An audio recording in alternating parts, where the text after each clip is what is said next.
running away with me.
Everybody,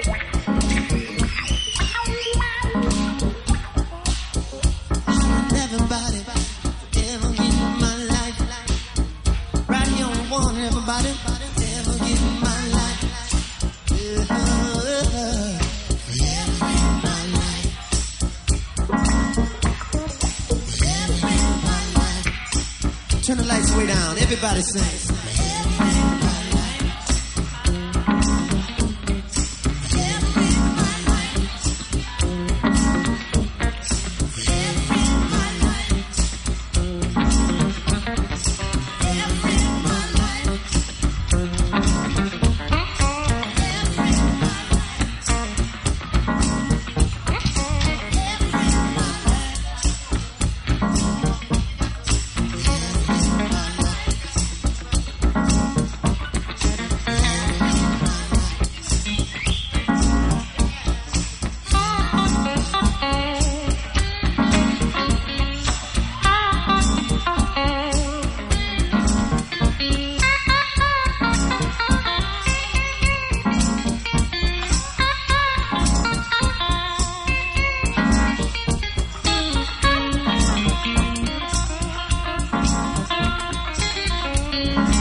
Just the girls.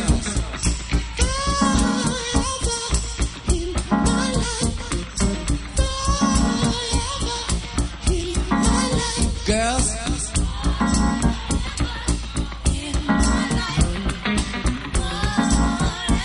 Don't stop, keep singing that. And the boys say one. Ever in my life. Say it one, come on. Ever in my life. Come on, men.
Hall, first round of the NFL Draft, just about 24 hours from now. And before that does happen, we're going to put Lige Douzable of the Jets on the clock. He's the Jets defensive tackle, and as you'll soon find out what's happening, we're going to put Lige Douzable of the Jets on the clock now. And before that does happen, we're going to put Lige Douzable of the Jets on the clock. Hours from now.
Bonnie Boyer.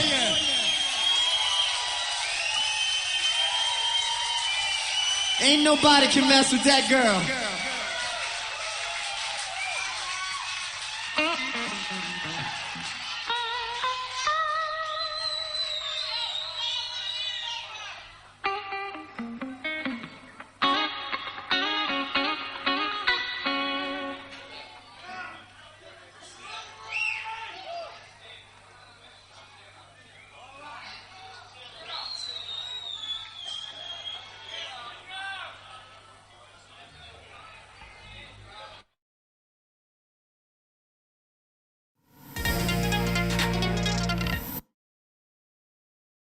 And we welcome you, everybody. Welcome live on twitch.tv/Seth Everett. My name is, aptly named, Seth Everett. Also, we are simulcasted on Twitch Sports. So this is a big one. We want to welcome all the new folks, all the old folks. I had a great chat with you guys earlier today. A bunch of guys from Fort Myers, Florida are in there, and these guys are so cool. And it was very, very fun. And yes, whoever said they heard me on MLB radio back in the day, I got to hear more. I'm so intrigued. Wow. Those were the good old days, man. That was 15 years ago. Oh, God. I miss those days. We have a fun show planned for you today. We're going to tackle everything.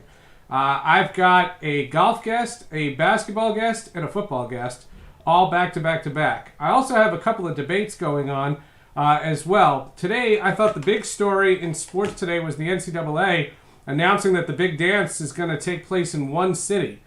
They're trying to make it Indianapolis, and that makes perfect sense. I totally get that. But it kind of raises something that I want to hear from you guys on, and that is it outdated? And what I mean by outdated is this neutral site idea, that it has to be in all these different sites. I don't think anybody gets a thrill out of that. Is that a big deal to travel with your school? Is that something that's very, very important? I don't see it. I'll be honest. I don't see it. I never understood that. I never understood the arenas because nobody's there from a travel standpoint. And in a pandemic, it makes no sense whatsoever. I like the idea of Final Fours. I like the idea of taking out the home court advantage and making it completely neutral site, but I've never really understood the whole point of all these different places, getting all these different shows. It just never had a value to me. We updated it. I played a bunch of video games over the weekend, so if you're watching, this is NBA 2K. Their NBA 2K Mobile Season 2 is going the way of the dinosaur. They're getting rid of Season 2. They're going to bring on another season, and that means all your players get reset. And I mean, I was doing really well. I'm on Season 37. I think there's only 40, and I can't win Season 37. You'll see that later on in the game. I also did some Tetris and did some Among Us, and because I got to be hip with everybody. Also want to show you a couple of things before we get to Jeff Eisenband. But before I do, I want to remind everybody, if you're watching for the first time, the very simple way to keep up with what I'm doing is to hit me up. You can follow me on Twitter. You can follow me on Instagram. You can follow me on Facebook. That's fine, too. I deleted Facebook for a while, but now that the election's over, I think I'm okay getting back on Facebook. And I am all for hitting me up on this channel. Follow this channel because we're going to be planning some really cool shows. I have a former umpire this week, John Hirschbeck, joining me. And that's going to be, I want to say, Wednesday. Also, if you subscribe to this channel, especially if you have Amazon Prime, Amazon owns Twitch. Did you know that? Did you live under a rock? And don't worry, it's not owned by a Chinese company, and you don't have to worry about all this TikTok stuff. And don't get me started on TikTok, because I do not understand the problem. But we'll get to that in a sec. You can subscribe for free. It's absolutely free, Ray says. Among Us. Yes, Among Us. It's absolutely free. Just you can subscribe to this channel, link your Amazon Prime account to the Twitch, become Twitch Prime, and the next thing you know, you can subscribe to one channel for free, and you can make it this channel if you're doing so. And I have the The chat room's open for both. I'm actually going to bring the Twitch Sports chat room over here so I can see it in two. Yeah, we'll see what's going on with that. We have everybody going on. Okay, let's start off with what also got announced today in the NHL, and that is they're calling it reverse retro. So it's kind of a retro, but it's not an authentic retro. And they announced 31 jerseys today, and most of them look fantastic. Not all of them. I had an issue with 2 of them, and I'll explain. So let's take a look. Watch this. Are you kidding me? Those are all the jerseys. So I love most of them. Now, my team's the New Jersey Devils. I think they're great. I thought the Islanders, I thought they should have done the fisherman uniforms. I thought that was weird. I hate the Statue of Liberty uniform for the Rangers. That's neither here nor there. I love what the Dallas Stars did. I love what the Minnesota Wild did. I love what the LA Kings did. I love what the Sharks did. The Vancouver Canucks were great. Like, there's some great looking jerseys. But there's 2 of them that I can't stand. There's 2 of them that I absolutely can't stand. And that is the Carolina Hurricanes and the Colorado Avalanche. And I used to work for the Avalanche. As a matter of fact, is it within... No, it's not within reach. I have a picture with the Stanley Cup in my office from the Colorado Avalanche. And, you know, I'm an Avalanche supporter. But when I covered the Avalanche, they had just moved from Quebec.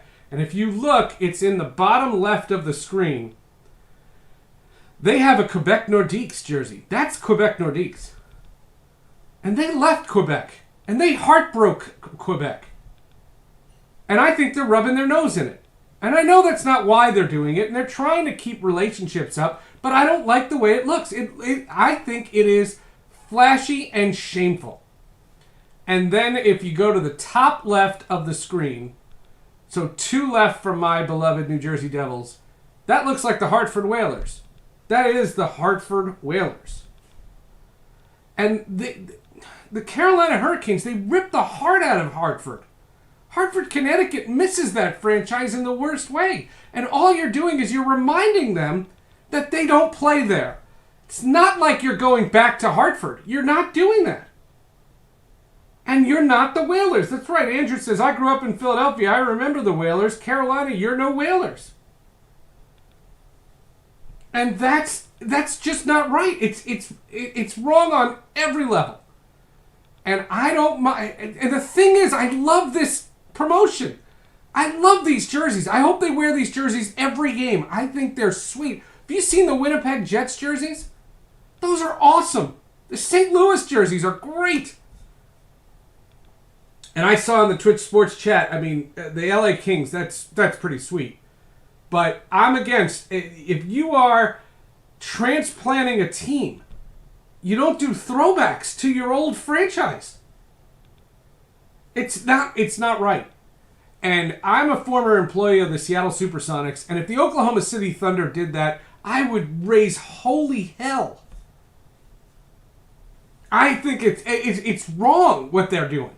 But again, I don't think it was ill-intended. I just think it's inconsiderate and it's callous to do something against the franchise, the city that lost your franchise. Now, for some reason, and this is after I left, because I left the Avalanche in 97, so we're talking over 20 years ago. But when I was with the Avalanche, Quebec was persona non grata. And now I guess they've tried to go back, and their general manager is Joe Sakic, who's one of the coolest guys. I covered Joe Sakic as a player. And it just, he was a Nordique star. So I see that part of it. But, no, you can't do this. You can't do this. The Chicago jersey's sweet. Somebody wrote apple sauces. Oh, I could go for some applesauce. The Chicago jersey's pretty sweet. There's no secret. I like that jersey. But, you know, the Flyers jersey's okay. I hate the Flyers. The Pittsburgh jersey looks great. Pittsburgh looks great. The Rangers jersey looks dumb. I thought the Islanders should have done the Fisherman ones. The Gordon's Fisherman ones. Those are cool. That's when they were bankrupt. You ever see that ESPN 30 for 30? That's one of the best. So, we have that on top of everything, and it's one of those interesting parts where when you leave a franchise, how do you come back? Do you love where it picks the game up right where it left off? That's pretty awesome. All right, this weekend was the Masters. And, I'll say this I'll give the Masters enough credit for this. When you look at that tournament, having it played in November, it was strange, it was awkward, it was weird, but it was pretty entertaining. And, I'll say this, Dustin Johnson won in a record-breaking fashion, and a guy who was on my Sports with Friends podcast, a guy who was previewing the Masters on my Sports with Friends podcast, was a guy by the name of Jeff Eisenband. Now, he's no stranger to Twitch because he hosts all the esports stuff, but Jeff Eisenband is with us here for a couple of minutes just to gloat, really, and that is he basically predicted the whole thing. If you had listened to the Sports with Friends podcast and predicted that if you followed Jeff Eisenband to the letter, you would have been a really rich dude. I didn't, because I didn't have faith, and it's my bad. But nonetheless, Jeff Eisenband is going to hang out with us for a couple of minutes. How are you? Are you gloating? Did you gloat on social media all day today? No, I'm not going to gloat about this because for a couple of reasons. One, and I just said it, I quoted your tweet that I'd be here, Seth, and I said, I picked the number one player in the world who came in second place last year and came in second the week before the Masters. It wasn't like it was, I dug deep and was saying this is a guy. It wasn't a dark horse. No. Why he wasn't the odds-on favorite, that's a whole other conversation. DeChambeau was. But I'm saying I think that was a trap. That was something I think you could have identified. The thing that I take a lot of pride in is I also came on here and was very adamant about watching Justin Thomas, that he's the young future of American golf. And that was my takeaway from the podcast too. Well, so he was tied for the lead. Where he's the number 3 player in the world right now. He was tied for the lead after 2 rounds. Didn't play his best on the weekend, ended up finishing 4th, but still 4th place at the Masters. We're still talking about a great finish, and hopefully, because that's what we talked about, right? You're trying to get people more. There's a push to get more young people into golf, away from it's not going to be Tiger forever, and I think that having a guy like that play well means a lot. It means a lot for identifying fans, because you heard the talk about Dustin Johnson all weekend. That was, he has the same demeanor if he's winning or if he's shooting an 85, and that's great, but that's not necessarily charisma that's going to create new fans in golf. For the record, CBS All Access, the Peacock app, there were like 76 apps that had all this. Oh, plus ESPN had gavel-to-gavel coverage. Like, you could literally watch grass grow on one of the channels. It was wild how much Masters coverage there was. In November, you saw the leaves changing colors. What was your impression of the whole event? It was in April. It's not the season opener. It was weird. But you watched the Masters a lot closer than I did. Yeah, I mean, you mentioned all that coverage. I was basically 8 hours a day. You could watch every player's shot. You could literally sit on the app and you could, without commentary, they had a camera on every hole and they had people logging everything. You could grab the guy at the end of the leaderboard, and if you wanted to watch every single shot, you could do it. I think part of that, that's something that's going to be around for a while, but I think there was definitely a push until the Masters started right on Thursday morning. There was a little bit of a rain delay right off the bat that delayed a lot of things. No other delays after that. Until Sunday at 1 p.m. Eastern time, when the NFL kicked off, there was nothing else in the sports world. Right. Nothing. So well, there were some college games, but a lot of the good college games got canceled anyway.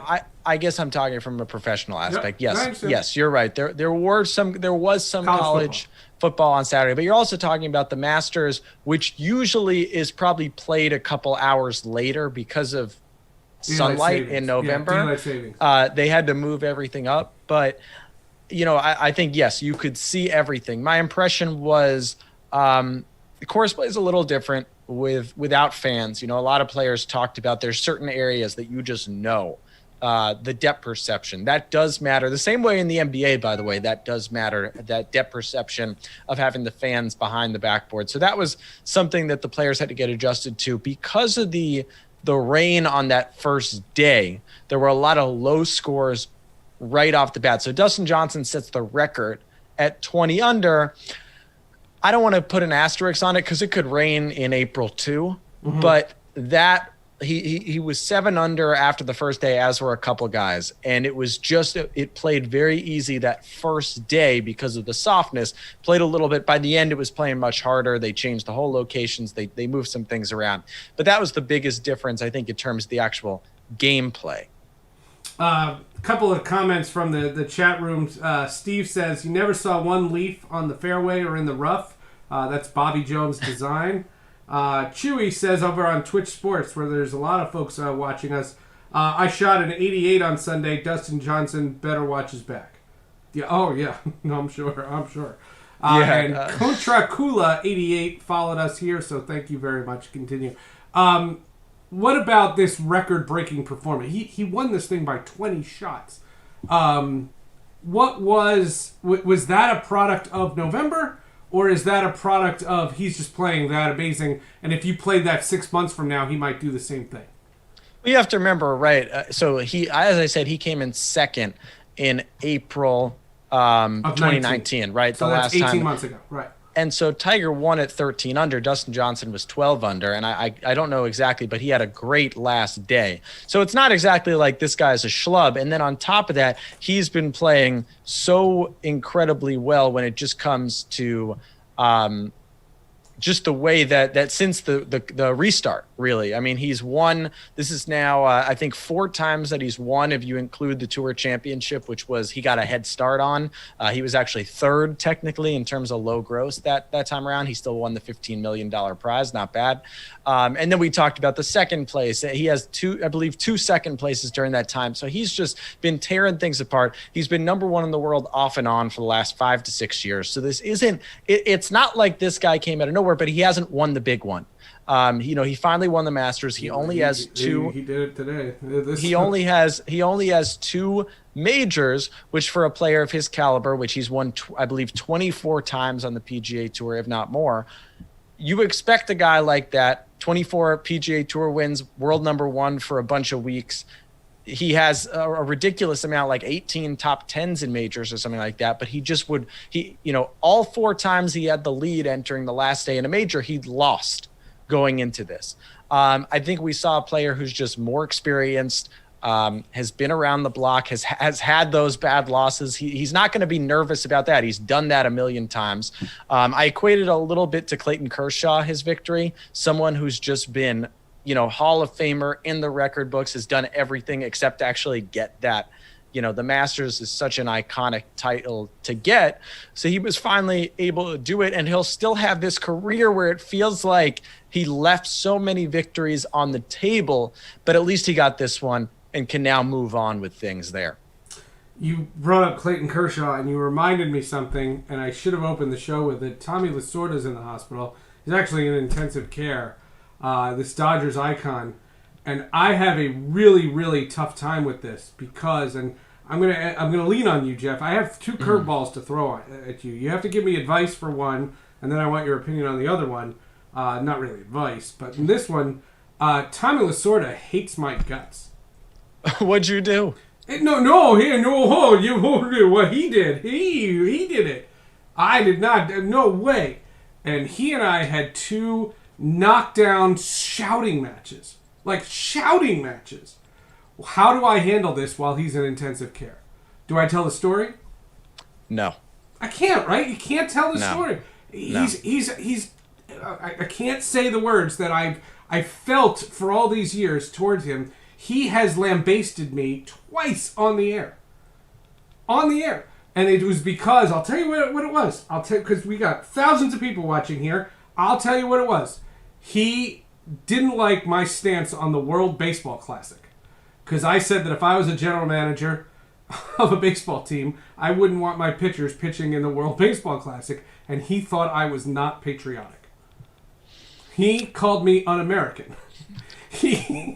Well, I think a lot of MLB GMs and owners would whisper to you. Of course. And that's all I was saying. But one time, it was in Japan at the World Baseball Classic. See, I'm telling it anyway. One time, he came on and did an inning with us. We were calling the first round, and all I said was, I caution, these pitchers throwing these quality innings and then have to go back and throw 162 games. I was against it. And he screamed at me in the booth of the Tokyo Dome. And then the winter meetings, about 2 years later, I was hosting a stage show, and there were about 400 people in the audience, and Ken Griffey Jr. was my partner. And he was still playing for the Reds. And we're sitting there, and Ken Griffey Jr.'s there, and we talked about the World Baseball Classic, and he was like, I don't want to go to Japan, or I don't want to go somewhere. Like, the season's long enough. It's arduous enough. And I said, especially if you're a pitcher. And out of the out of the back of the audience, you hear this guy going, "You're out of your mind!" And he's screaming at me at the top of his lungs. And again, he called me unpatriotic. So get well, Tommy. I'd love to fight with you again.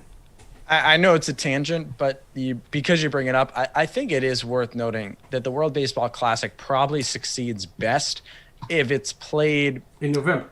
Well, I was going to say it's because it's hard, right? Because you want to say November, but then what about all those teams that are done at the end of September? But it's almost like that's why hockey does their world championships every year during the playoffs. Yeah. But it's a hard science. Okay. You're absolutely right. And by the way, Jeff Eisenband has a Twitch account, and you can check out Jeff's Twitch account, and he's watching on Twitch Sports. And doesn't the screen look very nice? It looks beautiful. Yeah, right. No, you were telling me about this. I'm glad, I'm very glad that Twitch is diving deeper into the sports world. So this is exciting to me. And I see you got that. By the way, that's a nice polo you got on right there. That U.S. Open wing 2020. Did you buy it this week? No. Nope. My guy at the USGA hooked me up. And he felt bad because they only allowed 35 media members. And even though I had applied for credentials, there was really no reason for me to be there. Like, there were people who had much more pressing things to go, and I felt bad, and he set me up with all the Zoom links. I had all the Zoom links. I heard from all the golfers, and I did a preview, a different preview. Like, for the Masters, I had you on, but for the podcast, we put Tiger, and I put Dustin Johnson, and I had Colin Morikawa, and all these guys on from the Zooms. And they sent me this shirt, and I said, if I'm having Jeff Eisenband on, and it's a video show, I gotta represent I gotta get a little golf street cred. I got some wing foot right back there. There you go. Yeah, you're a massive guy. Okay, the last one is I'm assuming because you're on social media, and if I put the screen back on, which I can do for the viewers. But you won't see. Well, you're watching on Twitch Sports. So I can see whatever you put on Twitch Sports. Yeah. So on Twitch Sports, we were talking about these hockey jerseys. The NHL announced their reverse retro, and they're awesome. Like, they're really sweet jerseys, except for two. And I can't stand the Carolina Hurricanes and the Colorado Avalanche. And I think it's a slap in the face to Hartford and Quebec. I love it. I love it. You can't do it. You can't do it. The people in Quebec should be livid. So here's a little bit of here's why this is why we have a difference of opinion, right? We're talking on Twitch right now. So if you've played the NHL video game series, the EA Sports series for the last 20 years or so, if you play with the Carolina Hurricanes, you can play with the Hartford Whalers jerseys. And if you play with the Colorado Avalanche, you can play with the Quebec Nordiques jerseys. So for me, as someone who's been playing with those jerseys with these teams for 2 decades, it actually strikes me as, all right, this is this works because that's what we've had. I understand what you're saying. And I think about a city like, when Charlotte brought back a basketball team, they had the Bobcats, and they were like, we want the Hornets name back. Yep. We want everything that belongs to Charlotte to belong to Charlotte. And I think, because Quebec, if Oklahoma City did it for Seattle, they'd be livid. there would be blood on the streets. You are right about that. But I don't think that there's the same sort of, because let me tell you something that's not really a secret. I don't think Hartford's ever going to get an NHL team again. No, and neither is Quebec. Quebec could get a hockey team. Maybe. Quebec they put a second team in Toronto before they go to Quebec. That's what I've heard, but I think that Quebec would like a team. Quebec will fight for a team. I don't think that Hartford has another shot at a hockey team. So that's not going to happen. So I think it's just less. Carolina, especially the Hurricanes, have done their part embracing that history, that Hartford history. The thing with the Avalanche that's interesting, because when and this is before I'm going to date you, Seth. I was born in 1993, so I don't remember. I worked for the Avalanche in 1997. But look, I don't remember the Nordiques moving to Colorado, obviously. But what I do know is that Joe Sakic, right, Peter Forsberg, Patrick Roy, Patrick guys Roy never played for. He came Canadian. right after. He came right after. But then I believe because Colorado won the Stanley Cup in the first year. Correct. In Colorado. I assume that he came over right then. But let's talk more about Sakic and Forsberg, these big name guys Joe who Sakic, were parts, my guy. Yep. Parts of both histories. And I think that plays a factor there, because to be able to kind of be Denver, a I think carryover it's great. player. In Denver, I think it's great. In Carolina, I think it's great. Those Whaler jerseys are nicer than the Hurricanes jerseys. So that's neither here nor there. What I'm thinking, I think of the little guy, and I think of the people of Quebec and the people of Hartford, and how this is rubbing their nose. It's salt on a wound. Yes, but I also think that we live in a time where you don't have to be the fan of the team down the street. Look at the Raiders right now, okay? The Raiders have fans in Las Vegas, in Oakland, and LA. And don't get me wrong, there are people in Oakland who are livid right now that team is playing in Las Vegas, but they are not giving up their Raiders fandom. All right. I hear you. And listen, I could have this debate for hours. Do you like my Devils jersey? It's pretty good, right? Well, I do. I mean, look, I did it work for MSG Network's pregame for every Devils game this year. So, I have. I watched them. I was the guy. I'm the Devil fan that watches those games. Well, it was a tough year for the Devils. So doing that every time, it was like, are we going to get a Devils favor in this game tonight? But I think that they're great. I mean, the Devils, right? The Devils, to me, did this right. The Devils are not necessarily a team with the most illustrious century-long history, but they took the retro jersey that they had, and they just flipped the colors. That's all they did. That's all they did, and they modernized it. They flipped the red and green. It looks good. And they brought back the red jerseys a couple of years ago. Yep. So guess what? It's another jersey to sell. That's no, to me. I'm not arguing with the league venture. I like what the league did. I don't like what those two teams did. They had other options, and there was one. The Devils could have done the Colorado Rockies or the Kansas City Scouts, and they didn't. Calgary could have gone with the Atlanta Flames, and they didn't. The Dallas Stars could have gone with the Minnesota North Stars, and they didn't. Well, the Minnesota Wild, if you saw theirs, they have the North Stars colors, but it's the Wild logo.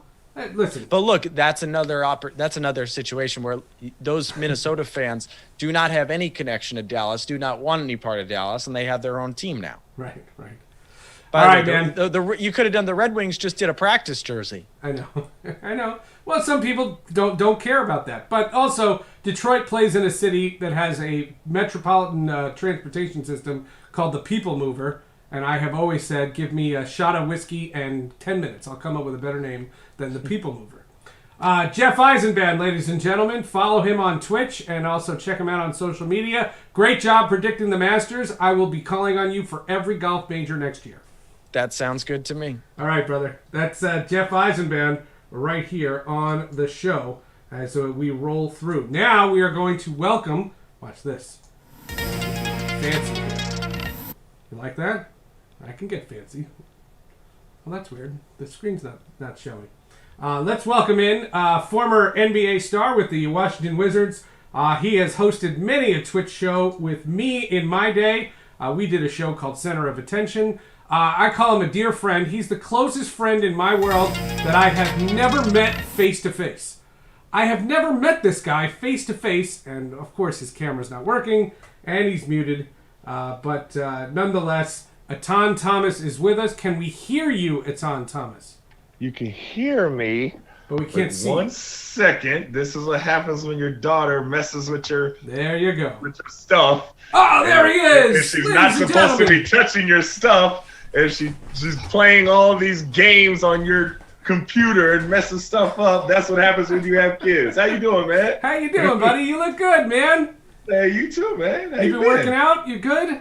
I'm working out with the kids. You know, we're still quarantined, so we're not really leaving the house still. We're still working out with the kids. That's right. Atan Thomas has left his house. He voted once, and he went to one doctor's appointment. And I went know to that. one doctor's appointment. And That's in right. 7 months, I know everything this man has done. That's true. That's very true. Hey, the big news in sports today, and I thought it was pretty massive.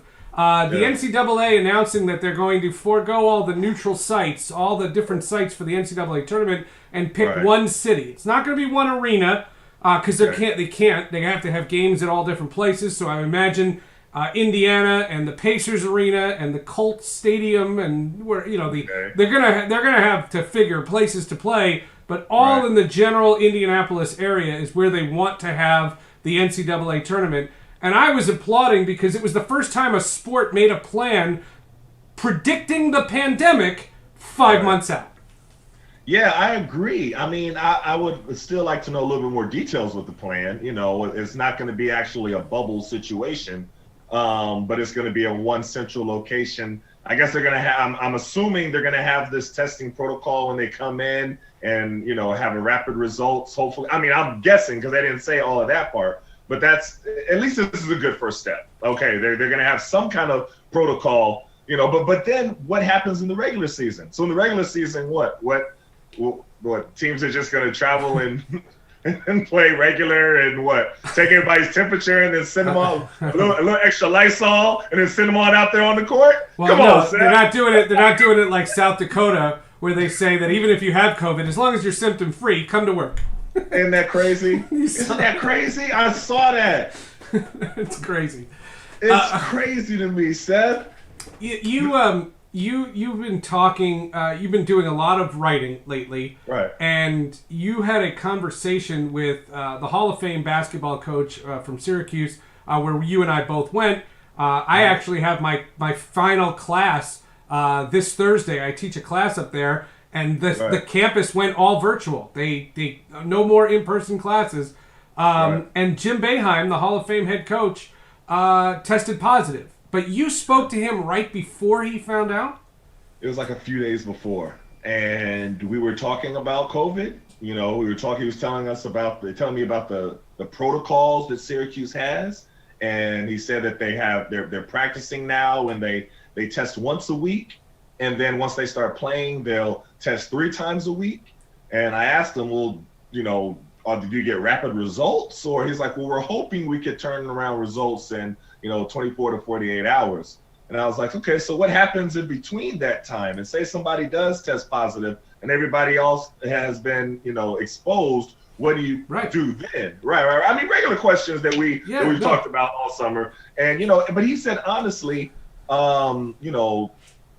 it's a gray area, and they're trying to work within what they have. He said we have to figure out a way how to live with COVID being present. He said he doesn't think that a vaccine is coming anytime soon. We don't have a solution. So he said he wants to try to figure out a way to live with it. And another point that he made, that he said, a lot of times when people are testing positive on campuses, is from he made the going to parties and going to social events and everything like that. And I hear you. And he said, but there's not really that much evidence that, it's spreading on the field or on the court. And I was like, I don't know, Kids Coach. are 22 years old. I mean, yeah. But my biggest thing with this, because we had to make the difficult decision in our house, to not allow our kids to play fall sports at all. My son Malcolm's not playing. And the leagues are playing. Their leagues are going on? Well, not the school leagues, but it's the AAU and the travel club team. They're going on. They're going on. So he's not on his team, but his team is playing. His team, the travel team is playing, and the I volleyball didn't know team that. is playing. The volleyball team, they had their tryouts and they had to play. So we made a workout video, and then we sent them to the coach. He said, "See, we're working out, but we can't come over there and play right now." And they understood. It's not like they gave in the city flack or anything like that, but we just didn't feel comfortable right now. Because honestly, Seth, this is my issue. It seems like, especially with youth sports, and that's my major concern. With youth sports, it seems like they're using kids as guinea pigs to try to test if their coronavirus protocols will work or not. And they don't even know the long-term effects of these kids testing positive. They don't know the long-term effects of anybody testing positive. So it's just not worth the gamble, in my opinion. No, and the way I had, you and I haven't talked about this in a while, but my stance is I'm very encouraged by what I've heard about the vaccines. You heard the story. I mean, the stock market is loving the vaccine talk, and the vaccines supposedly are on their way. But realistically, if they're on their way, they're not coming here until the spring. It's not happening next week. It's not happening by Thanksgiving. And that's where, and this kind of transitions to the NBA and really the NHL also, because both these sports have indicated that they want to have start dates. And the NBA has said December 22nd, and the NHL has said January 1st. And all I'm saying is, good freaking luck. Like, how is that possible? Like, you're playing in arenas, and I don't know how you're doing it if you don't have fans, and half these states are not going to allow any fans because they're not allowing fans in these football stadiums that are outside and have 3 times the space. So what I'm surprised at is that they came ahead and said those dates when in reality, I wouldn't be surprised. The NBA is in a really tight spot because of the Olympics. And they have to be done by June. Right. Because in July they have the Olympics. Or Olympics, they think they're going to have the Olympics. So if they go much later than December, you're just shortening games. You're eliminating games, and that's eliminating money. So where do you sit on this? Like, do you think they opened not should they? Because I know your stance on that. Do you think they will? Do you think they're going to go by the way of the SEC and the Big Ten and say, "Hey, play on. We have a job to do." So let me give you a little sneak peek. I interviewed Dwight Howard. It's coming tomorrow. It's coming out tomorrow. And you're going to tweet out the link so everybody follow you. Yeah, tweet out the link, and it's on basketballnews.com, and it's gonna come out tomorrow. And so one of the things we talked about was the new date, and I asked him, how do you think this is going to work? and also, have they discussed if they were going to have fans or not, or a bubble situation or not, or what is the protocol? And he said, honestly, we don't know. And so my thought was, well, how did y'all agree to a date if you don't know? Don't you need to kind of know that part first before you agree to an actual date, like what the actual protocol is going to be? And he talked about, how much he enjoys the fans and how much the energy and everything like that. And I was like, yeah, but you want to be safe though, right, Dwight? I mean, he was like, definitely, we want to be safe. Nothing like leading the witness, huh? Great interviewer. I mean, I was trying to not lead them. I don't like attacking people. I like to let them put their, opinion and stuff like that when they're on, on interviewing them. But sometimes I'm like, yeah, but, did you think this whole thing through all the way? And that, and I found myself doing that with, Coach Boeheim and Dwight, the recent interviews that I've done. But it's a thing where I understand why people want to get back to playing, but you got to have the right protocol in place. And the only protocol, there's 2 protocols that have worked, right? Going to Canada, which has worked. Going to Canada has worked just fine, and a bubble. Other than that, the other protocols haven't worked. You have positive tests. Positive. And the reality is that Toronto's not going to allow them to go back and forth. So the Raptors are talking about Nashville and I saw. I heard Newark Newark makes more sense because it's easier to play all their Atlantic Division teams. I saw today that they was thinking about having games in G League arenas. Oh my God! I don't know. They got to get that. They got to get that squared away first before they start, securing the date, though. Don't you think? Like I still don't understand that. How do you agree to a date and you don't know the facts and that's yet? what I'm saying. I'm so encouraged by the vaccine that I'm so encouraged. You're seeing these companies, and they're not. It's not political jargon anymore. It's these companies are coming out. One's 70%, and the other one's 95%, and they got more testing to do, and they're going to have distribution and all those things. But that's not happening until maybe April. And but even when it does happen, though, Seth, like, are you going to be the first in line to take the vaccine? No. Or are you going to kind of give it a little bit work out all the, But older people are going to be the first in line. Yeah, see, I wouldn't be comfortable being the first in line, to be honest with you. Well, look, we have to trust that they're doing the right testing. We have to trust that these companies, Moderna, I don't know anything. All them companies. So, but here's the thing, though, Seth, and this is a conversation I had with my daughter. Shout out to Imani. So we're watching TV, and it's one of those commercials that come on, and they say, okay, say if something comes on, take this. Here's the side effects. Right, and they list all the side effects, but not that though. The commercial said that if you took something in the past, right? Now we see that now that we see that there's all of these different effects. So don't take this, and you might have a lawsuit. And they were like, and she said, so what happens to all the people that took it back then when they said that they should take it? And Imani, the smart 12-year-old she is, she said, so are they going to say that same thing with the COVID? With COVID when that comes out, and then 3 years down the line they say, okay, wait a minute, everybody that took this, you might have a lawsuit. I was like, that is a great point, Imani. Look, great point. I see it. I don't know. It just the big article was, the story was, the players and owners are on the same page, and all I said to that was, good, great. That's I'm glad they are. I'm very glad that they're on the same page, and that's all well and good. But how are they doing this? And then, college basketball, they're all trying. They're trying. The Ivy League canceled, but you've seen, and it was so funny. I did a sports update in Alabama. I told you on Mondays and Tuesdays, I do these sports updates in Alabama. And both the Crimson Tide and the Auburn Tigers were postponed because of COVID. And, oh, Lord. And that's the whole state. That's all there is. But that's happening everywhere, Seth. There were 15 top 25 games that were postponed. Right here in the Maryland football team. They got postponed as well. I mean, so it's when you're getting these positive tests, and the thing I keep thinking about is we don't know the longer term effects of what happens when these young athletes test positive. You don't know what's going to happen to their respiratory system, their lungs, their hearts. You don't know about the future ability to lead normal lives, let alone have careers. Right. So I mean, it's just not worth the gamble. That's a big risk.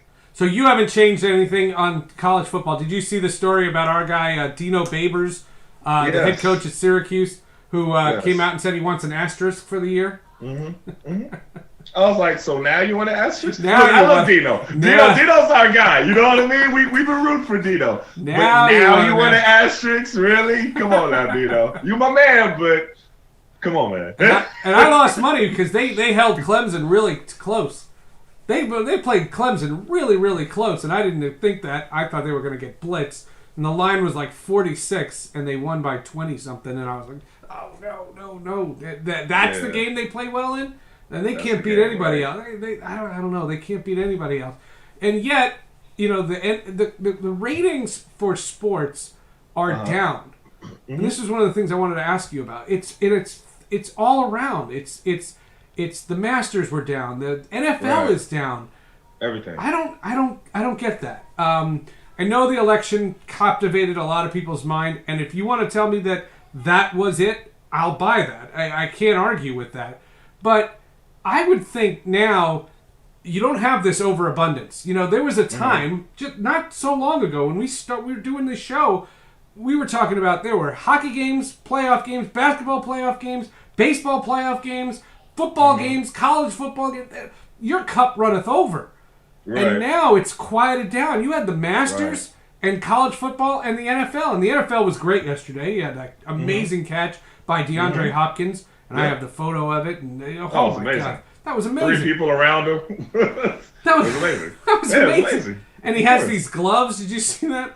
Yeah, He has these gloves because he has these giant hands, and I didn't want to read anything into that. And Right. It says 4XL hands. What man say? 4XL gloves. Why they got to tell the announcers? He has bigger gloves than everybody else. So I don't got to know. rub everybody's nose in it. Come on.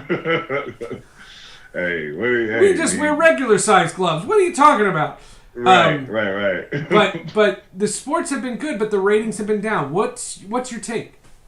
Well, it's not because of Black Lives Matter. You can't say that because in baseball. No, but that was the talk. That was the talk for a while. It never Look at those was. NBA players. I thought it was because they were hold on. competing. Oh, I haven't done this in a while. He said the NBA, they're with their against America. They don't want to stand for the anthem. Ratings are down everywhere. That's not it. America doesn't like it, and they're turning the channel. All right. I haven't done that in a while, so I had to. He's gonna get his own TV network. Hit that up. You're gonna But no, it's subscribe. not You're because gonna of that. subscribe to it. It's not because of that. Ratings are down all over, and I guess it doesn't. You would think if more people were, quarantined at home and can't go different places, that they You would would watch think sports. more sports would be Right. You would think, but maybe they can't go to the social gatherings. I don't know. I have no idea. Ratings are down. Sports has been good though, but ratings have been down. So I don't know. No idea. Ray writes and says some people actually are boycotting due to BLM. Stupid reason, but lots of people are stupid. I just don't think. I don't think that's it. I don't think that's it. I don't think that's it now. But you still have some people who are boycotting because Kaepernick hasn't gotten a job yet. I don't think that's it either. I don't think that's I think the ratings are just down. I don't think it's either one of those, to be honest with you. You weren't on last week, but we were talking about this on a show, and Drew Brees is a guy. We had Hugh Douglas on the show, and Drew Brees, who they were trying to hang in New Orleans over the summer, and now he's battling, and now he's got a collapsed lung and bruised ribs, and everyone's get well, Drew, get well. And they're applauding him now. And look, he had genuine contrition. I don't think that's it. I really don't think that maybe ratings? I'm naive, but I'm pretty socially conscious, and I'm not noticing any of that. I don't think it's either way. You know what I mean? For the ratings, I think the ratings are just down. We don't know why, but I don't think it's correlated to that. I mean, because look at baseball. I mean, and it was a great series, great everything. Ratings were down. They were down. They were. Well, baseball. And what'd you make of Justin Turner? Oh my gosh. Are you serious? And 5 guys on the Dodgers. Story? Five guys on the Dodgers tested positive. But that's not news because the season's over. Yeah, but that was so irresponsible on so many levels. And so many people, so much blame to go around with that story. that should have never. The whole thing should have never happened. It's crazy. It's just crazy. So in all of your conversations, you haven't heard one iota of. They're aware of everything that's going on, and if anybody knows what's going on in the news, it's Adam freaking Silver. I mean, he knows what's going on. That they're not going to do something. The NBA is not going to start, and you and I are going to come on a show like this and go, what in the world? Right. Well, I think that they're being optimistic with their date. To be honest with you, I think they're being optimistic, and I think Adam Silver, from what he exhibited, over the summer, is going to be cautious as things go on. Right now, we're in the second wave of coronavirus cases all across the country. Second wave, right? So it's kind of befuddling how we're talking about opening in the midst of this second waves. I mean, it's bad everywhere. To be honest with you, it's bad. So, I don't think he's all, full steam ahead no matter what. I think that's, he's being optimistic of what he wants to do. But if things are not where they're supposed to be, I don't think that he'll push for it. That's my thought. Now, I could be completely wrong, but I don't think that I haven't gotten that from him, from hearing him his press conferences and hearing what he's saying. I don't think that's where he is. And just so I'm understanding, and I'm not trying to put words in your mouth, but tell me if this is how I'm supposed to interpret this, that Roger Goodell was going to start his season come hell or high water. There wasn't. Regardless. It didn't matter. They were starting, Yep. But Adam Silver won't do that. That if the situation in December is ugly and we're setting records and Everything's going. He's not going to put people in harm's way and play NBA basketball. That's what I think. Now, like I said, I could be wrong. We could come back here in December and be like, "Can you believe Adam Silver?" It could be, but I don't think that he is. We were doing something on the hockey jerseys, and I know you're not a big hockey guy. Before you came on, did you see what the Brooklyn Nets did with the New Jersey Nets jerseys? Jerseys, yeah. What? Come on. I mean, it's cool. I'm more interested to see what's going to happen with this free agency thing than so much. I mean, the jerseys I think is cool. Throwbacks, I love it. I can do uniform. I told you I want to be the uniform police when I grow up. Yeah, but I'm looking at more of, James Harden wants to get out of Houston. The Russell Westbrook wants to get out of Houston. I wrote an article about it that the Knicks would embrace. Yeah, I don't even understand that. I was hoping Chris Paul would go to Milwaukee, to be honest with you. But I think the Knicks would be a great place for Russell Westbrook. I honestly do. Somebody that just plays hard, that gives 100% effort all the time. There's helium in your heating system. There's he would be. Listen. The Knicks fans would embrace Russell Westbrook. They would. He is the prototype of a Knicks player that brings his lunch pail, his hard hat, is just gonna go and leave it all out on the floor, no matter what, night in and night out. They would cheer for that. They would. Instead of saying fire Dolan, they might be saying Westbrook. I'm telling you, it will work. The poll in the chat room over on Twitch Sports is who's the number one pick in the 2020 NBA draft, which is in 2 days. James Wiseman, Anthony Edwards, or LaMelo Ball? I mean, I think you can go either way, with any of them. And I think they're all going to be great successes in the league. It just depends on what the team needs. But I don't think you go wrong with either three of those. That's my opinion. Okay. What was the results of the poll? So far, it's tied for first place between Anthony Edwards and LaMelo Ball. Okay, I think that's good. And lastly, it's on Amazon Prime, and I'm up for a watch party anytime you want. What you got? The Boys season. Oh, finale. I loved it. Loved it. Season 2 finale. I loved it. It was fantastic. The whole thing was fantastic. You was hyping it up all summer. I was like, I haven't gotten to it. I got to it. It was great. It really was great. I'm looking forward for season 3. And the thing about it is, I had some issues with the finale because I don't want to do any spoilers. So anybody listening, you don't want to know what happens to the Boys, just don't tell people to tune off. No, that's the opposite. Right. That's the opposite of what we're trying to do. You don't want that. Okay, all right, we'll keep listening, but we'll just kind of talk around it. So there were some surprises, and there was a death that I didn't think needed to happen. Yeah, I agree. And you know the death I'm talking. I was like, no, that didn't. Come on, of all the people. I was like, oh. But I was happy that they did the thing where you thought somebody else died with the broken neck. And I was like, oh, no. Because she'd had it rough with her brother and stuff like that. And then she popped back up. I was like, all right, cool. She's still here. All right, we'll do a watch party. We'll do a watch party with the finale. It's a good show. With the finale. Good show. Basketballnews.com, is that it?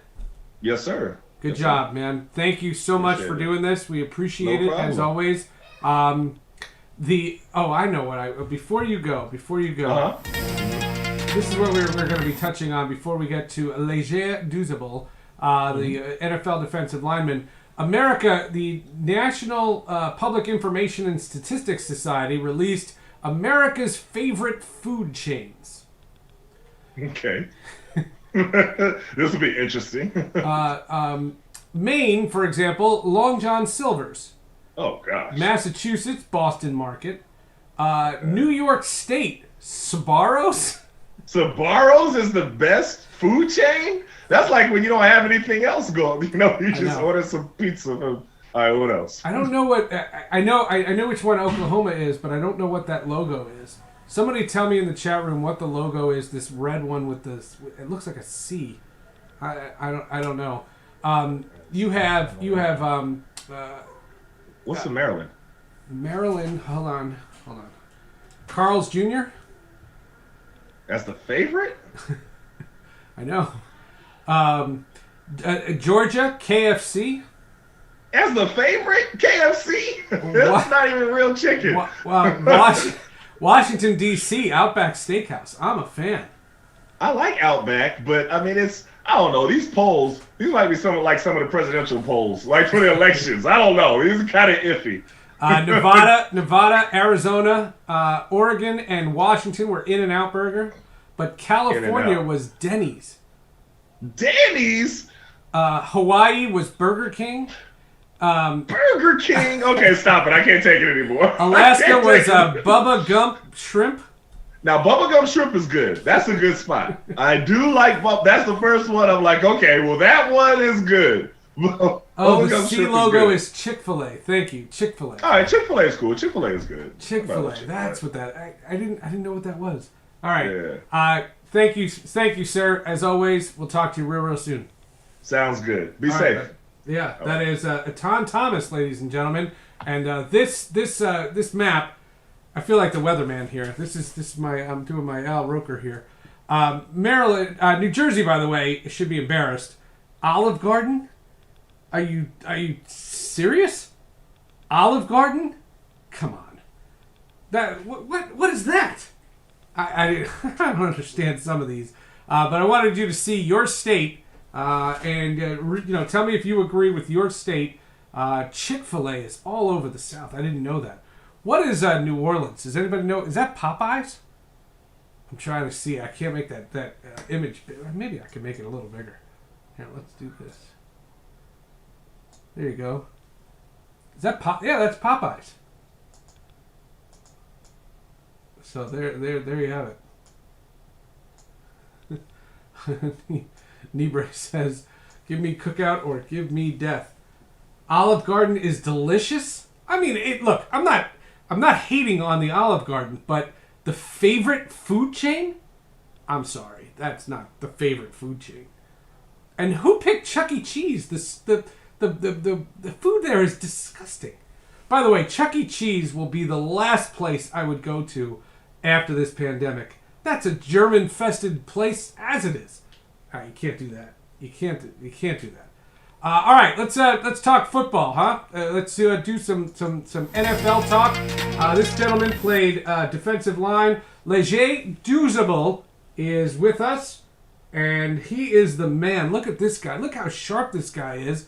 Welcome to Twitch Sports. Say hello to all the folks out there watching all over the world. We've got people watching. Oh, you're muted. Hold on. Gotta unmute, buddy. There he is. How are you, bud? I'm good. How are you? Welcome. How have you been? First of all, how has the pandemic been? You're down in Florida, correct? Yeah, correct, man. It's like everybody else, man. It's trying to gravitate to the new normal of what our new normal is in 2020. But it's been a blessing, man. I've been keeping myself busy down here in South Florida. All right, let's go around the NFL. You've been talking to me when we were doing the Sports Illustrated stuff. We've talked a lot about what's gone on in the NFL. The game of the day yesterday was Buffalo and Arizona, and the Hail Mary. Kyler Murray, one of the bright young stars of the league. Just a brilliant play. DeAndre Hopkins, though. Man. How you can't teach that kind of thing. Like, that's just physical ability. Like, correct. Take me through that. Well, first and foremost, I think the play-by-play guy did a masterful job in saying that you don't want a great guy. Iron Eagle. It's my boy. Yeah, great job in really explaining how you really don't want Kyler Murray back there scrambling around, because that buys time for your receiver to get down there. And you saw that he bought a little time. He gave kind of like an inside juke move and was able to get outside to the left of the pocket.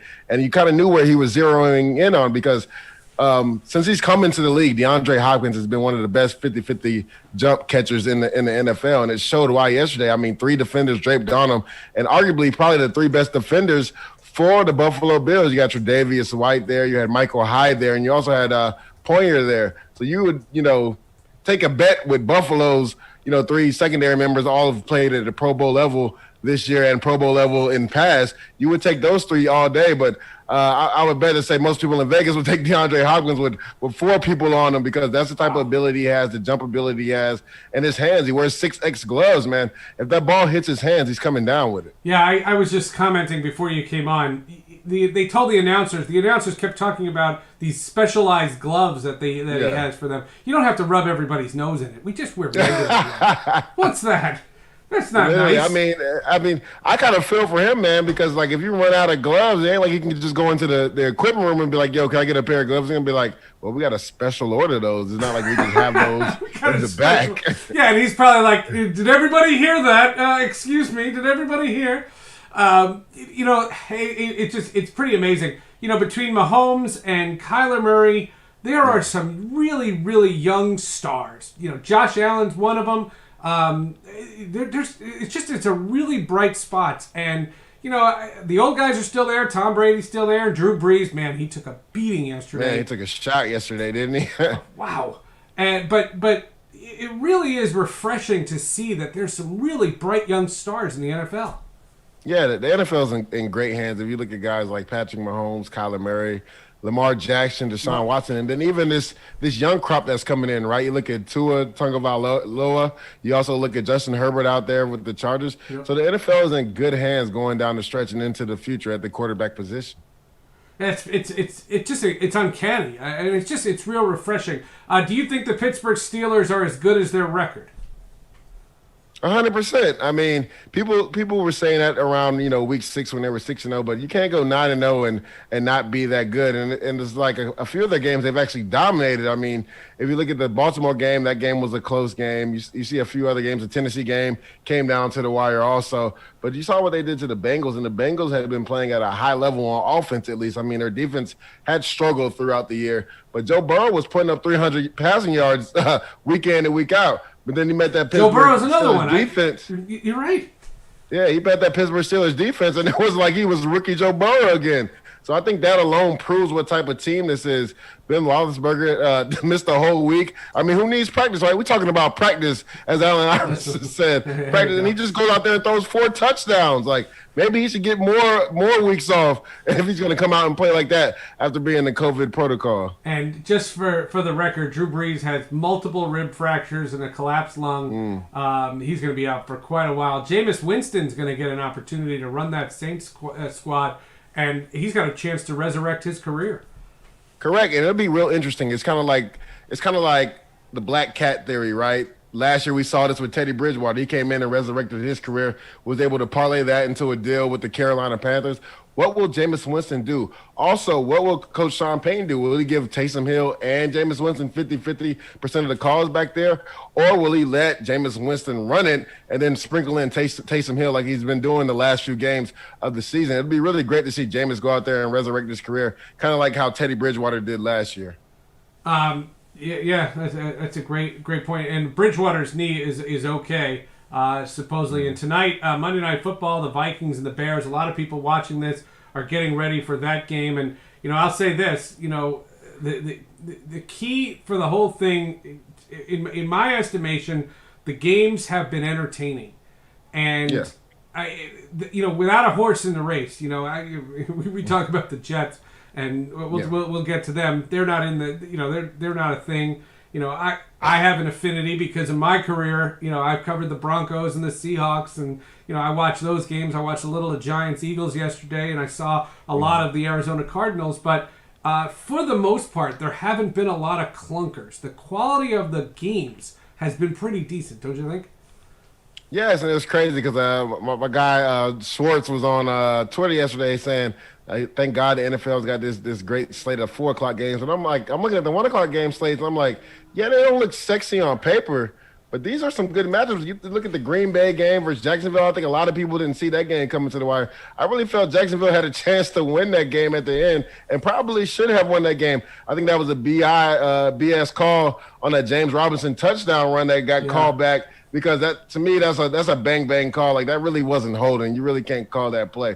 But that was a very competitive game. You look at the Houston-Cleveland game, which was a windstorm, But that game was very competitive, a defensive, juggernaut because of what happens with the elements with wind. Yeah. But most of the games yesterday at 1 o'clock slots were good games. I mean, even the Miami game at 4 o'clock with the Chargers, Miami had like a little sizable lead, but then, here comes Justin Herbert and he gets the game within one score with about 4 minutes left in the game. So all the games yesterday were competitive. So you like to see that week in and week out. You don't really see any clunkers as you talked about. I mean, the only clunker game that we really saw was that Cincinnati-Pittsburgh game. Yeah, and Pittsburgh just seems dominant. And, Roethlisberger, to me, he just looks fragile. It feels like he's made of glass. I mean, and he wasn't always like that, but at this stage in his career, it feels like if you can get to him, you can really shake him up. And, his body's just not responding the same way. And I don't think that's disparaging on him. It's just that's the nature. I'd say the same thing about Phillip Rivers. I mean, these old guys, have to realize that eventually it catches up to you. Oh, yeah. I mean, you can't be 38 and still take hits like you did at 21. I mean, it's just not plausible. It's not going to happen. The thing about Ben Roethlisberger, I would say he's probably always been a little fragile, but he's just a tough guy, right? He has the bad ankle. He has the bad knee. He just fights through it each week, and he continues to be out there and play for his team. And it's no different than this year. He got beat up, in the course of the year this year, but he didn't miss a snap, hasn't missed except for that one game, when Mason Rudolph, came in. But besides that, he's still out there every week. I mean, he missed all the week of practice with the COVID protocol and still went out there and produced at a high level. So that's just been Roethlisberger. I feel like he's always walked around a little weird, a little gimpy-ish. But no matter what, he's going to be on that field playing on Sundays. Let's do a couple other quarterbacks because there's some interesting storylines, including one tonight. What's your thought on Nick Foles? Guy just wins. Yeah, he just wins. But honestly, in that trade, I really felt that the Eagles should have traded Carson Wentz, and a lot of people gave me flack for that because for some reason Nick not Foles anymore, though. The Philadelphia, they want him. Exactly. Nick Foles, for some reason, is just special in a Philadelphia uniform. He's tried to move away before he went to Kansas City, went to St. Louis. It just didn't work out. Jacksonville, it didn't work out. But for some reason, whenever he comes back to Philly, it's just magic for him there. And I understand you don't want to give up on a young quarterback, and Carson Wentz is a hell of a player. But for that organization and everything that they were building, I felt like they should have went with Nick Foles and maybe drafted a quarterback down in the future. They could have got a lot of assets back for trading a guy like Carson Wentz. Maybe they could have traded him to Chicago or somebody else or even Jacksonville and actually got some picks for him. Instead, they let Nick Foles leave in free agency and they didn't get anything for him. You mentioned Carson Wentz, and he had Kelsey, the center, who's not a rookie by any stretch. They couldn't. He's had some bad snaps this year. Well, but how do you forget that? He's been playing that position his whole life. We're talking 20, 30 years he's been doing that. Well, I mean, there were some things out there in the offseason whether he was going to come back or not. So I would never want to second guess a player and say maybe he's just not all the way in it. But because I think Kelsey is earned the respect to say if he's out there, he's all the way in it. So it's just been weird to see that from a veteran Pro Bowl center at that, having that many bad snaps. But as a whole, the Eagles' offense was just out of sorts yesterday, and they probably were the most healthiest they've been all year long. So you would think coming out of the bye, they would have been rejuvenated, refreshed, right? I mean, Travis Fulgham, I think he only got targeted 5 times in the game yesterday, only had 1 catch. Rieger, had some more catches. Miles Sanders, I thought, played well, and Boston Scott played well.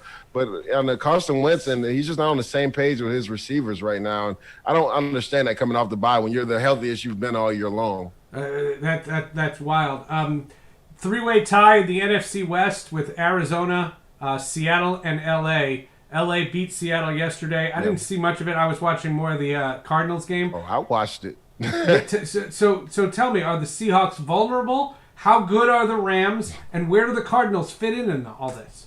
Vulnerable isn't the word, Seth. I mean, they've been vulnerable all year. If you look at the defense, everybody keeps saying, championships used to be won on defense. But we're seeing right now, even if you have a good offense, if you don't have a decent defense, you're going to struggle. And I would actually have to give credit to Seattle's defense yesterday. If you're going to tell Russell Wilson and that team that the defense was going to hold the Rams to 23 points, you bet your bet they would take that to Vegas and be like, okay, we're guaranteed to win this game. because the Seahawks offense has been putting up 30-plus points every single game, but the defense also have been giving up 30-plus points every single game except for 2. So for that defense to go out there and hold them to, I believe 23 was their low for the season of what they handed out, and for the Seahawks to not really show up that much on offense, it baffles me. And you just go back to the game last week versus Buffalo. Russell Wilson has made some particular throws that there aren't Russell Wilson-like, and I don't understand what's going on with him the last few weeks. He has just not been making great decisions with the ball in his hand. A couple of those picks yesterday were just head scratchers to me. You don't see Russell Wilson making those type of plays. And like I said, I guarantee you, going into the week, if you'd have told Pete Carroll and that offense and that defense that they were going to hold the Rams to 23 points, they'd have been like, oh, book it. This is a win. Adversity, you got to give some credit to the Rams, right? They're coming off their bye, right? It could be a little sluggish coming off your bye. They go out, and I love the way that Sean McVay has changed the culture, right? He was known as more of a passing type guy last year, the Cooper Kupp and Robert Woods, both over 1,000 yards, and even back when, they had Cooks there, they had practically almost 3,000-yard receivers. But he went old school, right? We're going to run the ball down your throat, and we're going to heavy play action. And that's how they were really effective when Todd Gurley was there. But Todd Gurley's not there. But he kept that same mantra going, right? He has 3 different backs. He has Cam Akers, Darrell Henderson, and also Malcolm Brown. And all 3 of these backs bring something a little different. But they continue to run the ball effectively and go heavy play action. And Tyler Higbee, man, this guy's not getting enough credit for what he's been doing this year. This guy definitely needs to be in the Pro Bowl. I know there won't be an actual game, but he should get a lot of votes for Pro Bowl because he's playing one of the best he's played probably in his career this year. And Jared Goff has a real rapport with this guy. I mean, I feel like Woods and Kupp has suffered because of that, but they're still on pace probably both to go over 1,000 yards. And then this other kid, Josh Reynolds, they have is probably going to get over 800 yards receiving. So the receivers may lose a little bit of yards, but they still potentially could go over 1,000 and didn't have a third receiver go over 800. That's saying something. Sean McVay is a genius, and we knew what we were going to get from that defense, right? Last year, everybody thought that defense was probably the issue on this team. They went and traded, and they got Jalen Ramsey, and he's a shutdown corner. Everybody knows that Aaron Donald is the best player in the NFL, not just offense and defense. But yesterday, a lot of people would look at his stat sheet and be like, well, he didn't make any plays. Aaron Donald makes plays for other people, and we saw that on the stat sheet. You saw Floyd, 3 sacks. You saw Brockers, 2 sacks.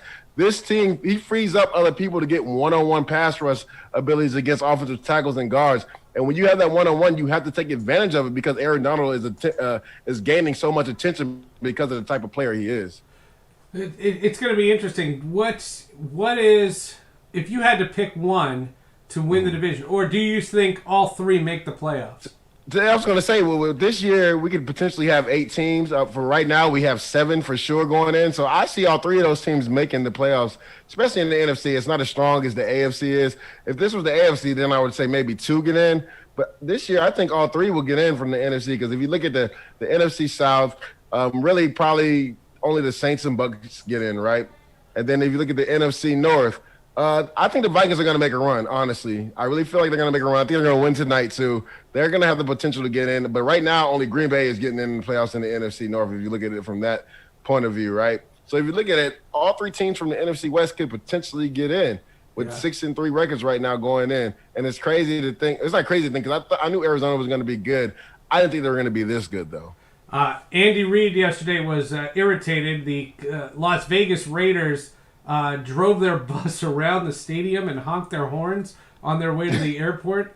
Andy Reid said today they won the game so they can do anything they want to do. That's not our style. I don't You talking about last time they played? Yeah. Because I believe they play this week coming up, right, in Vegas, though. Right. The okay. Last time they played, I mean, that's it. Yeah. I mean, he could be a sourpuss all he wants. Right. They lost the game. We already know that the Raiders fans are some of the most, rugged and the most energetic fans in the National Football League. So they're going to do that no matter what. I mean, and even though they're in Vegas now, there's still a big contingency in L.A. and Oakland, all throughout California, and really all through the United States. So, I mean, that shouldn't be a surprise that they did that. I mean, stop being a sore loser. If you feel some way about it, you got them this week on the schedule. Do something in Vegas. Yeah. Go win. This one. All right, I got to do one token, and then I have to ask you about your favorite fast food. Sam Darnold, he's not going to play again. I saw that. That seems alarming. only in the sense that he wants, people are always concerned about Trevor Lawrence and the New York Jets, but the reality of it is Sam Darnold is, 24 years old? I mean, this is a guy with his whole young. future ahead of him. He's got to want to get on the field and show to the NFL what he can do and how he can be a player in this league. And I still think he has a high ceiling. Look, I never tell an athlete, if they're hurt, they're hurt. I don't question that kind of stuff. So I don't want to sound like I am, but this just seems like it's headed toward a dark path. It really seems like a breakup is inevitable. Let's break this down. First and foremost, I mean, nobody knows but him and the training staff how hurt he truly, really is, right? Second of all, like, just from a player's psycho, from a player's psyche, if I'm in Sam Darnold's position, I definitely want to get out on the field because I hear about the trade rumors and them potentially getting Trevor Lawrence number one. So I want to go out there and put some good film out. But, adversely, if I'm hurt, I don't want to go out there and put bad film out because that's going to bring my trade value down, and then they might not be able to get true. me. That you're not wrong. Yeah, they might send me to a team I really don't want to go to. Which, I mean, he really doesn't have any say-so on how that goes anyway because the Jets own his rights. But from that, I think a lot of people don't understand that when you're a player and you're talked about in trade rumors, you want to go out there and play just because you want to put your best foot forward. Because just in case you are traded, you want to make sure that next team that trades for you knows what type of player they're going to get. So from a psyche point, you definitely want to get out there and put your best foot forward. But sometimes you actually have to save yourself too, Seth, because you can be so eager to get out there. If you're already hurting yourself, you can hurt your stock even more by going out there and putting out bad film. Yeah, it makes sense. It's so weird to watch this guy, and I had such high hopes for him. Yeah. And you and everybody else in New York. But you want good things for him, and look, the coach is going to get replaced. There's no secret about that. But that's an end of season kind of thing, and I don't know. Do you think the Jets are going to literally wait and see if they get the number one draft pick and literally tell Trevor Lawrence, hey, we'll hire whoever you want? Like, you got to convince him to want to come there. I don't know if Trevor Lawrence will have much say so whether he goes one or not. I mean, I think any team that's picking number one is going to take him no matter what. Or if it's a team that potentially has a quarterback like maybe a Houston or somebody else like that has a quarterback they feel like solidified in that spot, then they'll trade out of that number one spot. But another thing that we probably should think about too is, sometimes, teams shut players down, right? I've been in that position before where I was in Buffalo in 2016 and there was a clause in Tyrod's, contract. If he had got hurt, then they would be on the hook for a lot of money. So they shut him down, thinking about trading him the next year, but he ended up coming back and being the starter in 2017 anyway, leading that team to the playoffs. So I wonder if this is something that's coming from upstairs too, Steph, where they're like, well, let's shut him down. His value might be a third round pick right now, but if he goes out there and plays worse, it could plummet to like a fourth or fifth round pick. So maybe let's shut him down. Let Flacco showed well in the Monday night game.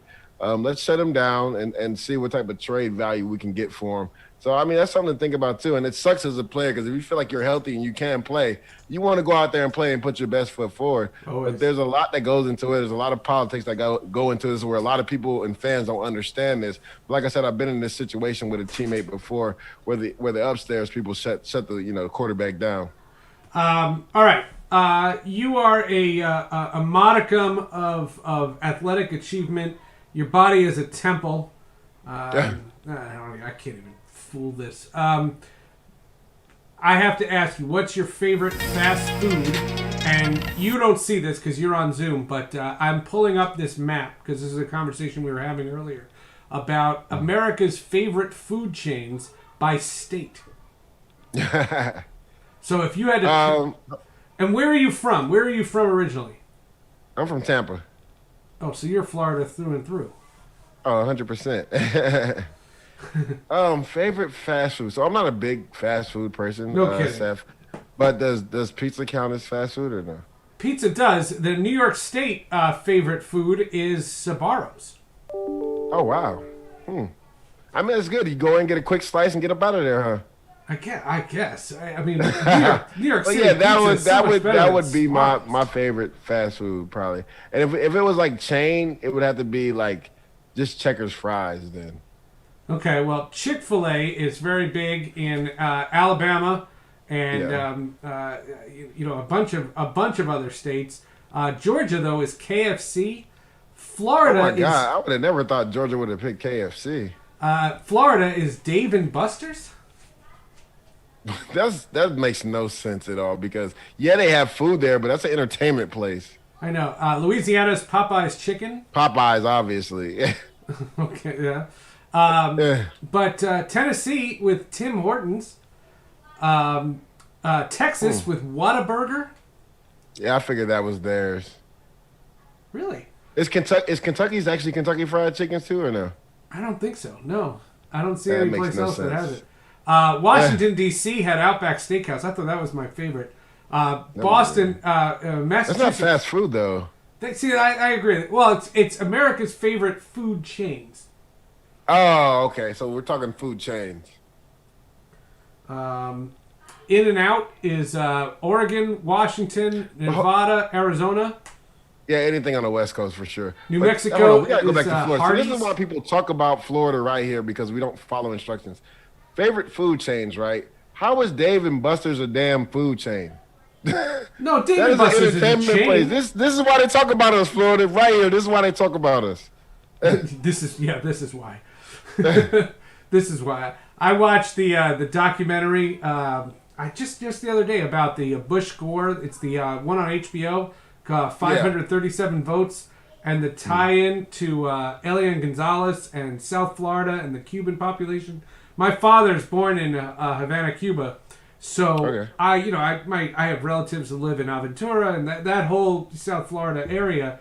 You're more Orlando, and you're more you grew up you said in Tampa.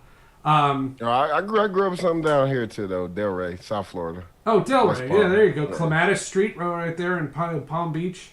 Yeah. I don't think of Dave and Buster's. There's a Dave Ever. and Buster's Like, right in Fort Lauderdale. In any of the cities I lived in Florida, I would have never thought Dave and Buster's Dave would and be Buster's, never. considered a food chain. Like, know. it's not even that many of them. Vermont and New Hampshire went Dunkin' Donuts. There ain't. There's probably not much up there, so that's why.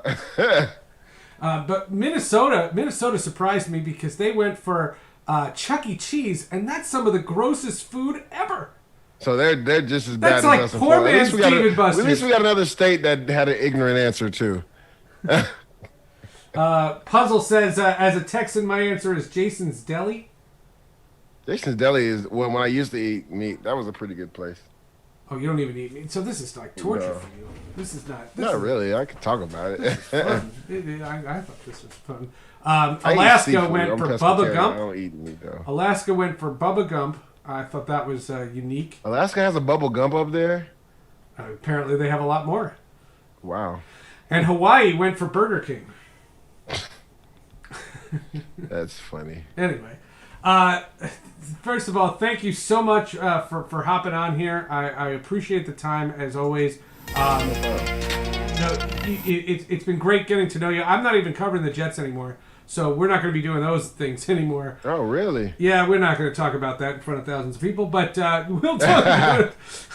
But it's been great to get to know you over the last couple of months, and I thank you so much for doing this. You've been great on the show. No, of course. Thanks for having me, Seth. Ligier Duzable. Am I saying it right, Ligier? Ligier Duzable, yeah. Ligier. I said it right. I have it. What are they talking about?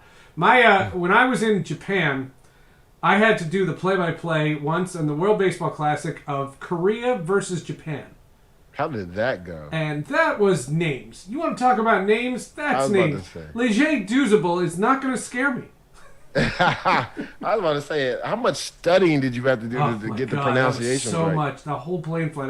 All I was worried about was Takayuki Shimizu was the shortstop, and I can't get that out of my head. No. can't get that out of my head. Hey, thanks, man. We'll talk to you next time. Definitely. All right. That is Ligier Duzable, former NFL lineman, and of course, great stuff right here on the show. Here we go, and watch this. And somebody asked during the chat room, why do I have the soccer ball? I don't know what happened to the video. That's kind of weird that the video disappeared. That's kind of sad. I had the whole video planned out. We had Tetris, we had all those things.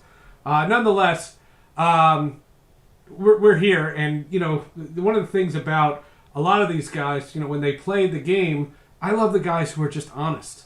They'll tell it like it is. They'll say what they really think, and they don't have agendas, and they don't have guys making them say something or influenced by a coach or anything like that. And I just think that whole thing is pretty wild. If you've been enjoying this, do me a favor, come on over to this channel, give it a follow, say hello, and just come hang out with us. You can see shows just like this. We call on all our friends and jibber jabber about sports, and we play some video games as well. Yes, there is Among Us amongst our things. We do that, and we have a lot of fun over here on the show. You can also hit me up on Twitter at Seth_Everett.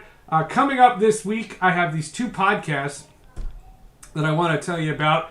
We're going to do a take on the sports media with Andrew Marchand of the New York Post. He's a sports media reporter, and we're going to talk about these ratings. And, the fact that ratings are down, I'm not making that a political statement. That's not how I took this.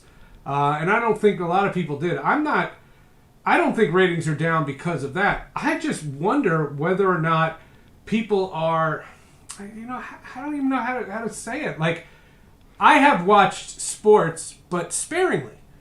And the weeks when the hockey playoffs, the basketball playoffs, the baseball playoffs, or the baseball season was going on all at the same time, that was crazy.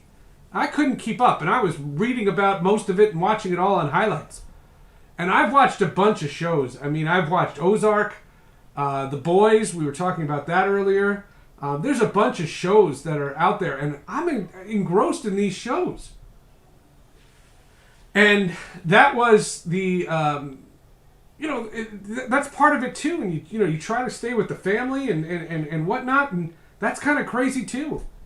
But there's a lot to be said for just sports and how that's going. Also, if you're of a superhero variety, we have the Hall of Justice podcast, which comes out on Thursday. Hall of Justice podcast. You can go down on my channel. You can see the link to both Sports with Friends and the Hall of Justice. Hall of Justice is a news episode where we're going to talk a lot about Wonder Woman 1984. And there is a lot to be said for this idea that the movie is scheduled to be released, but they are talking, in major cities, movie theaters aren't open yet. And you have this blockbuster movie, Wonder Woman, and I'm dying to see it. I'm absolutely dying to see it. If anybody has seen Wonder Woman, the first one, spoilers, Chris Pine's character, Steve Trevor, he dies at the end. How the hell is he in the sequel? You have to solve that for me. You have to understand that for me. I need to know. And that's gonna vex me forever. So we'll do a Hall of Justice episode on that coming away as well. As far as the jerseys that you're seeing, I think they're gorgeous. I think they're so stinking cool. The one that I didn't like is Colorado, which has the Quebec jersey. Can I get my mouse? No, you guys don't see that. The Colorado jersey on the left side of the screen, in between Chicago and Dallas. The way I see this, I think it's kind of slapping at the old cities that had the team, and I don't like it. I don't think that's healthy. I don't think that's right, and I wish that they had done something different. If they want to do a throwback or change the colors or invert their colors or do something different, I'm all for it. But the Quebec Nordiques, that's I don't know.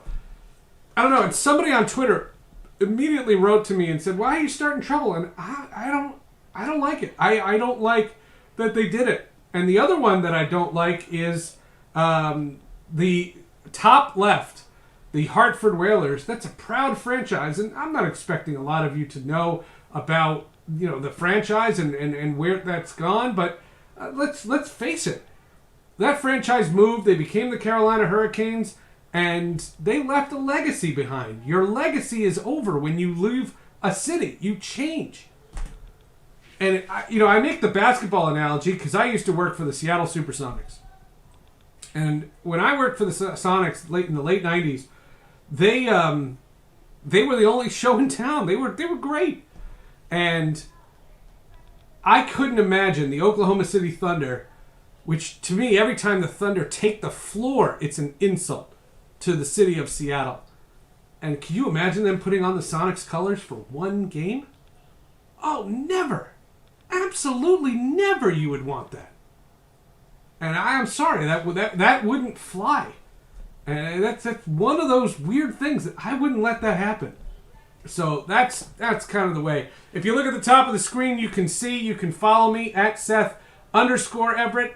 You can also hit me up. You can watch the archives of these shows on this Twitch channel and on YouTube, but also you can follow me on Instagram. I'm having fun with Instagram. You see some neat pictures on Instagram. I like Instagram. I'm getting the hang of Instagram. And you can do so as well. And you can see all the stuff, all the articles that I write, and all the reports that I do, and the radio stations that I go on. And I do all those things all the time. And of course, you can subscribe to this channel. You can also follow this channel and just say hello. And we'll do this show together. And you can come hang out with us.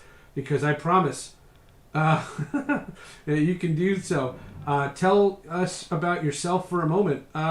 Myself, I'm a sportscaster. 26 years. I've covered baseball. I've covered football. I've covered the NHL. I live in New Jersey, and I'm a huge Devils fan. But other than that, I would have preferred they did a Grizzlies callback for Colorado. Do a Denver Grizzlies. I'm for that face. That I like. If they want to do Denver Grizzlies, or if they wanted to do Colorado Rockies, I'm fine with that. Colorado can do the Colorado Rockies. That's not an insult to the Devils. The Devils don't care. Do that. That's a jersey that I would buy. If they did a Colorado Rockies jersey, hockey jersey, I'd be all over that. That would be awesome. Not this. This isn't like that. All right. Make sure you say subscribe and follow this channel. We'll be back in a couple of days with more content of there. Enjoy Twitch Sports, and make sure you check out these guys over at Twitch Sports. My name is Seth Everett. Our thanks to Jeff Eisenband, to Tom Thomas, and Leger Duzabel for